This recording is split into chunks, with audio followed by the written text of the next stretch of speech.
We are now joined by UFC welterweight Niko Price. Niko, thank you very much for joining us today. I'll be good. It's Just look here. all right. You ain't gotta do anything else. Look here and talk. Okay, we'll take our first question from Ezekiel Bergonzi with Somos MMA. Okay. Hey Nico, how are you? Good. How you doing, sir? Fine, thank you. So, how it was this training camp? Oh, it was great. I got so much work in. I had plenty of my striking. I had a lot of my wrestling, jiu-jitsu. Everything was going good. Sorry if it looks like I'm shivering. I'm freezing over here. Here is winter too, here in Argentina, so I know Oh, how you feel. it gets cold over there. Yeah, for It's sure. cold. I'm an Argentinian friend. What's up? So, you're facing Donald Cerrone, who is a very loved veteran in the Yes, sport, sir. but he's coming from a four-loss streak. Does that give you more confidence, or you don't take account of that? No, I don't take count of that because you never know what he did for this fight. You know, maybe this fight he got it back together and he's coming in here as a whole new man. So I'm taking it as I look through all his fights. I look at the best fights, the best Cerrone, and I'm taking it as that guy's coming to on Saturday. What aspects of your game plan did you change from your fight with Vicente Luque to this one? I didn't really change anything. I just added on. I just added more of everything. I added more striking. I added more wrestling, more jiu-jitsu, more strength and conditioning. I needed to level up a little bit of everywhere. In an interview, the Donald Cerrone coach, Pedro Campero, say that he is really focused on this fight and he's bringing his A game, So, what do you think that Donald Cerrone brings that makes him a dangerous challenger for you? Experience. He's a veteran of the game. He's a maverick of the game. He's one of the first superstars of the sport. Like he's been around since the WEC and stuff. I've been watching him my whole career. So I just gotta be ready for the best one. And I am. So he can be as ready as he wants, but no one's seen the best me yet. So I'm coming hard. Thank you very much and good luck on Saturday. Thank you, sir. God bless. We'll go next to Gabriel Gonzalez with Cage Side Press. Gabriel. Hey Nico, how you doing, How you man? doing? Pretty good, man. Thank you.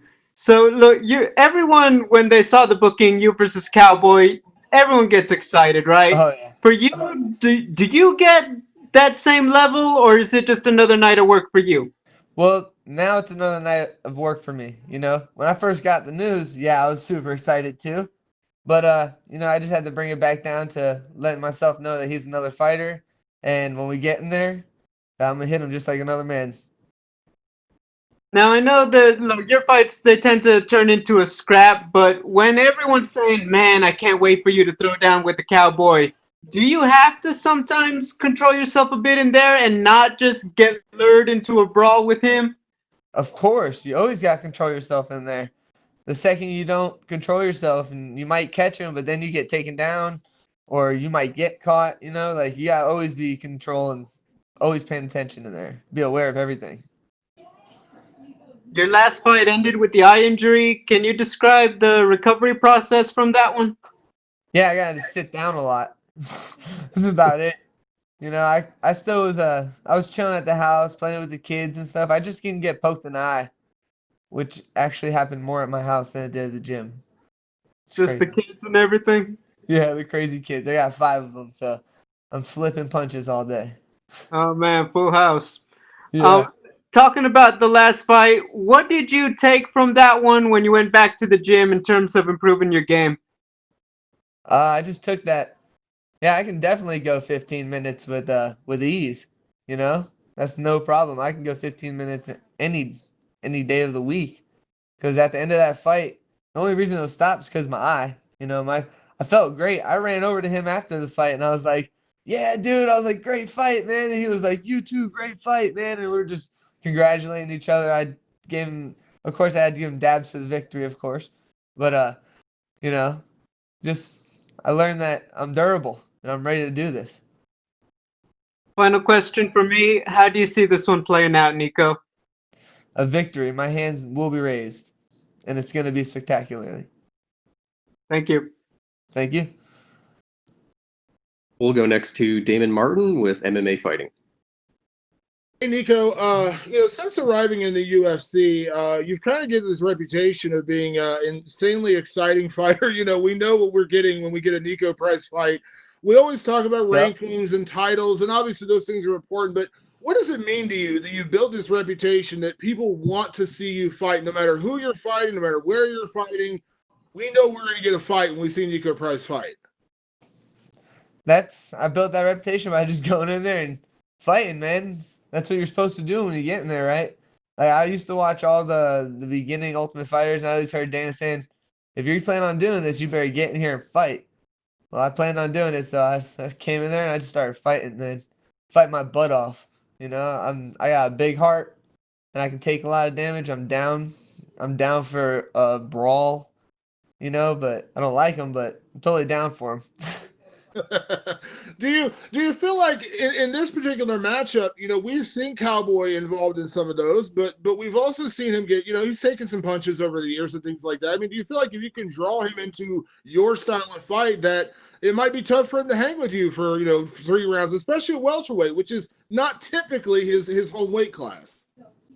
Well, yeah, he's normally a 55er, but he's done some work at welterweight too. I'm not overlooking him in any way. I'm not looking at him like he's littler than me or anything. Like he's a big dude. He's 6'2". I saw him over in my last fight versus Vicente. I was sitting next to him. I was like, yeah, he's totally welterweight size. But I'm not looking past anything. I'm just here. Another name on the list, and I'm ready to get my dub. And you're going in to get your win. There's going to be a lot of questions coming in about Cowboy coming off 4 straight losses. How does he bounce back? Things like that. But do you have to be careful of a guy like that because he's kind of like a wounded dog right now? Yeah, he can come at me as hard as he ever did this fight. And I'm ready for that. I'm ready for the best Cerrone to come. I didn't overlook him in any aspect of my camp. I took everything serious, nutrition, my training, everything. Like I'm ready. I'm here. I'm a brick house. I'm ready to do this. And last question, Niko. You guys are the co-main event, so obviously you're focused on your fight, but there is a big fight right after yours, the main event. I got to ask your opinion. Colby Covington, Tyron Woodley. Do you have a prediction how you see that one playing out? Man, I mean, Tyrone's he was a champion, dude. He's always been like top level in my book. And then Colby is too. Colby's good. Colby's really good. He's technical. He's conditioned. He's a beast. He trains at one of the schools that I go over and train at MMA Masters. So there's a lot of welterweights over there. He can get a lot of work from a lot of different styles. So I mean, I hate choosing on the fights, but I might have to go with Colby on this one. If Tyrone can show up, it could go differently. Have you worked He with comes back Colby? angry, he could come in and level some things. Have you worked with Colby much? I know you used to train at American Top Team where he trained and then Masters. Have you guys worked together at all? No, I've not. I've never got to work with Colby. Thanks, Niko. No problem. We'll go next to Pablo Santamaria with Noti MMA Ecuador. Hi Nico, how are you? How you doing? I want to ask you, you're coming from a loss against Vicente. It was a really close fight until the doctor stoppage. So what did you learn from that fight? I just learned that I can definitely endure a strong, long fight and a lot of punches. So a lot of punches and kicks. So I know that I'm ready for this, and I learned a lot of experience doing that. Unlike in combat experience, it was awesome. I learned a Okay, lot during the Vicente fight. I get it. So do you think Cowboy will be your toughest challenge yet? Your next fight's always your toughest challenge. Okay, you said that you want to end the fight in a spectacular way. So would you like to finish Cowboy with a head kick? That would be cool. Yeah, that would be really sick. Kick the head kicker. That would be cool. Would you like to send a message to your Ecuadorian fans? What's up, everybody? Thank you very much, Nico, and good luck. Thank you, sir. We'll go next to Jeffrey Harris with 411 Mania MMA. Hi, Nico. How you How are doing? you? Better than Custer. Thanks for asking. Nice. So I look at this fight on paper, I think stand up, action, kickboxing. But do you think Donald has an underrated ground game in submission game? And Oh, is that no. somewhere you feel you can hang with him and compete with him well? I feel I can compete everywhere with him, honestly. I feel that his ground game is definitely it's not overlooked by me, and I don't know who would overlook it. He's amazing. He has slick jujitsu. He gets in there on those takedowns. He like gets deep on his takedowns. Yeah, no, I definitely don't overlook his ground game in any way, you know, and I don't overlook his striking in any way. But I do know that I have a strong striking game and a very strong grappling game, so I'm willing to put it up against him. Have you talked to Jazzwares yet about getting you an action figure? Let's get an action figure done for you. Dude, let's do it. Who do I talk to? You guys can put these abs on action figures? I'm just messing around. I'm not shredded. Because Donald Cerrone got one, so I feel like you should get one too. Yeah, that would be amazing. Whoever has to get me an action figure, contact me. I'm good. I'm ready to do All right. it. Thank you very much, and I can't wait to see this fight, Niko. Good Thank luck. you, sir. You have a blessed day. We'll go next to Danny Segura with MMA Junkie. All right. Hey, what's up, Niko? First of all, those glasses look pretty interesting. Can we get a look at them? Can I show them?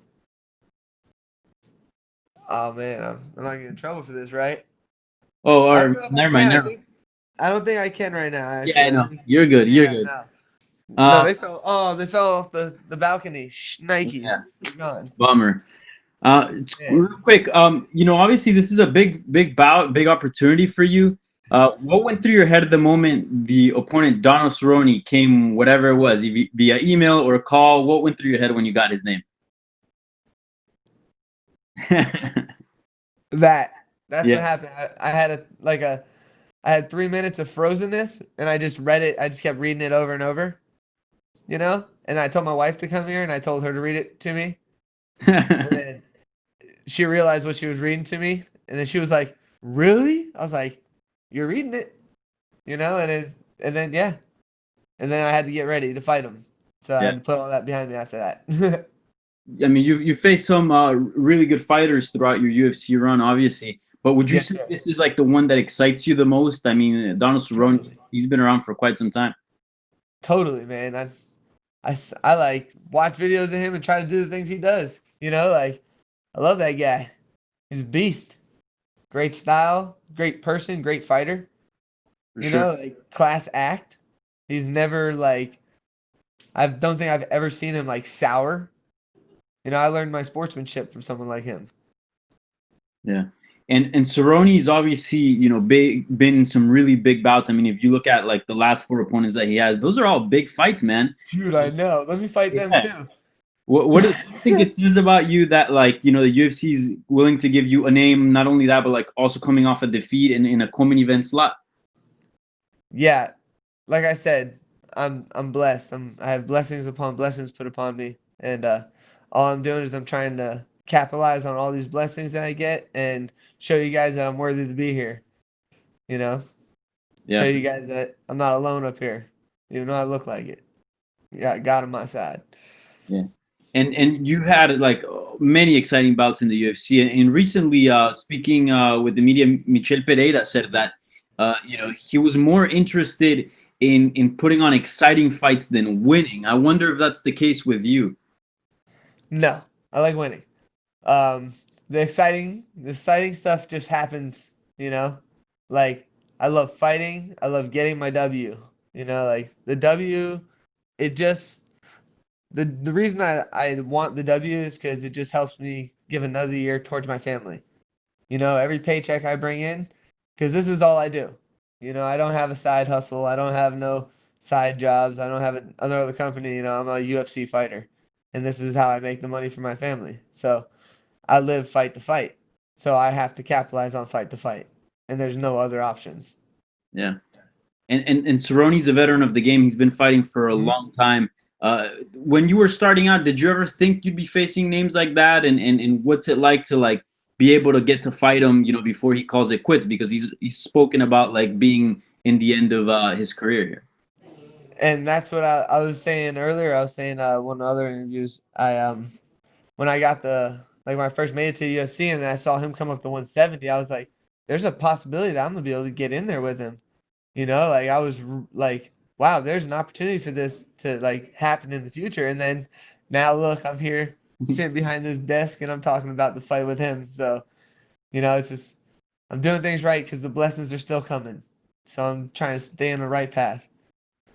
For sure. All right, man. Well, looking forward to the fight. Best of luck. Thank you. Thank you so much. We'll go next to Cote Cruz with Fordwin Podcast. Can you hear me? Yes, sir, I can. How you doing, man? Nice to talk to you. Nice to talk to you too. I'm over here just hanging out in Vegas. Yeah, you look really positive, man. I was wondering because my man Danny just before just asked you about what does it mean for you to fight a guy like Cerrone. Like he kind Yeah. of stole my question there, but it's okay. I mean, it's a it's a great feeling seeing you so positive about it. What do you think the fight's gonna be like? Do you think it's gonna be like one of those fights where you can bang the guy in front of you, then hug him, and then bang him again? Is that the kind of fight you're hoping for, or is it gonna be a greedy fight? When I'm in there fighting, dude, I'm in there to fight you. It's gonna be grid, but I'm not gonna I won't ever do like a cheap shot or nothing, like if he tries to high five me or something, I'm not gonna you know, try to punch him right when he reaches his hand out for a high five or something like that. Yeah, I'll high five him back, of course, you know, because I have that level of respect for him. You were talking earlier about this being your only job. Of course, it's a standard, right? It's what everyone in the sports tries to reach, right? But Yeah. I don't know. Maybe I was wondering, you have the right personality to do something like streaming, like video games or something. That's a good side hustle for you. Yeah, I could Do totally you do see? something like that. Do you like to play games? Do you have any favorites at the moment, or are you I'm just actually not good at video games because you're not? I do all my times on the mat, man. I'm in the gym, in the ring, I'm getting chased by 5 kids. You know, Yeah, I've like that's. literally for the last 3 days before the fight, my son has been begging me to go fishing, and I have not been overtaking fishing because I just How old hadn't is put your the work son? in. Excuse me. How old is your son? I have three. I have Yeah. 5, 2, and 9 months. Oh, so they're not really that much of aware of what you do for a living, right? Oh no, they know exactly what I do. Yeah, yeah. Yeah, they Are all they know how to do excited it. about the cowboy? Do you know? Do they know Oh what yeah. it means to you? My daughter saw how excited I got when she saw the fight, and she was like, "Is this a big fight?" I was like, "Yeah, it's a big fight." What? I How said, does "It's that gonna make you change the feel game." that your kids are so involved in this? Hey, if my kids want to do this when they get older, it's their decision. I'll support it either way if they want to or if they don't. Even my daughters. I have 2 daughters, 9 or 8 and 7. So if they want to do it, let them do it. I'm gonna be your coach though. Yeah, I can totally see you in the corner. Yeah. Oh no, I'm a good cornerman. I've cornered hundreds of fights. That's awesome, man. Well, best of luck on your fight. It was great talking to you. You bring a lot of positive energy, and I'm Thank really, you. really excited about the fight. Best of luck, man. Thank you. Thank you so much. Oh, we'll go next to Augusto Niez-Gay with Somos MMA. Goodness.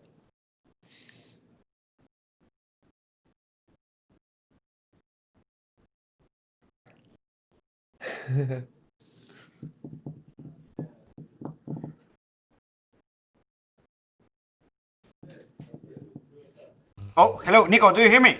Oh, hello. Yep, we hear you. Oh, okay, okay. Nico, how are you doing? First of all, Good, great, wonderful, blessed. okay. Nico, you just said that you feel you can compete with Cowboy everywhere, but where do you think you have the advantage over him? Um, that's my secret. You know what I'm Okay. saying? Yeah. That's why I signed the contract. No, no, my advantage is I don't know. I'm crazy. I'm crazy enough to go in there with him and be crazy with him. So, Okay, okay. Sounds good. Sounds good. You also have mentioned Cowboys experience. How do you counteract that? I mean, is there any way to deal with that? yeah, make it something that he's never been through or something he does not like You know? Okay. Yeah, sure. And well, you're going to face obviously maybe one of the most loved guys in the UFC. Does this makes any Yes. difference for you before the fight? No, it doesn't make me feel different. I've got some funny messages though. You know, that's how I know Cowboy's really loved. He's got a lot of good fans. What about those messages? Oh, What did people they saying, say? "You're gonna lose. Cowboys gonna beat you." I'm like, oh. At least they didn't cuss at me though. You know? Okay, Nico, and my last one. This is obviously a really good matchup and a fun-friendly fight. I want to know, do you think this could be even better with a crowd in a big stadium? Would you like that? Uh, like I said, the crowd doesn't bother me. No fans don't bother me. I just like getting in there and letting it go, man. Just fighting people. It's really fun. And I like doing it to where I don't get in trouble for it, where I get paid for it. That's all. Makes it even more exciting. Awesome. Thank you very much, Nico, and good luck on Saturday.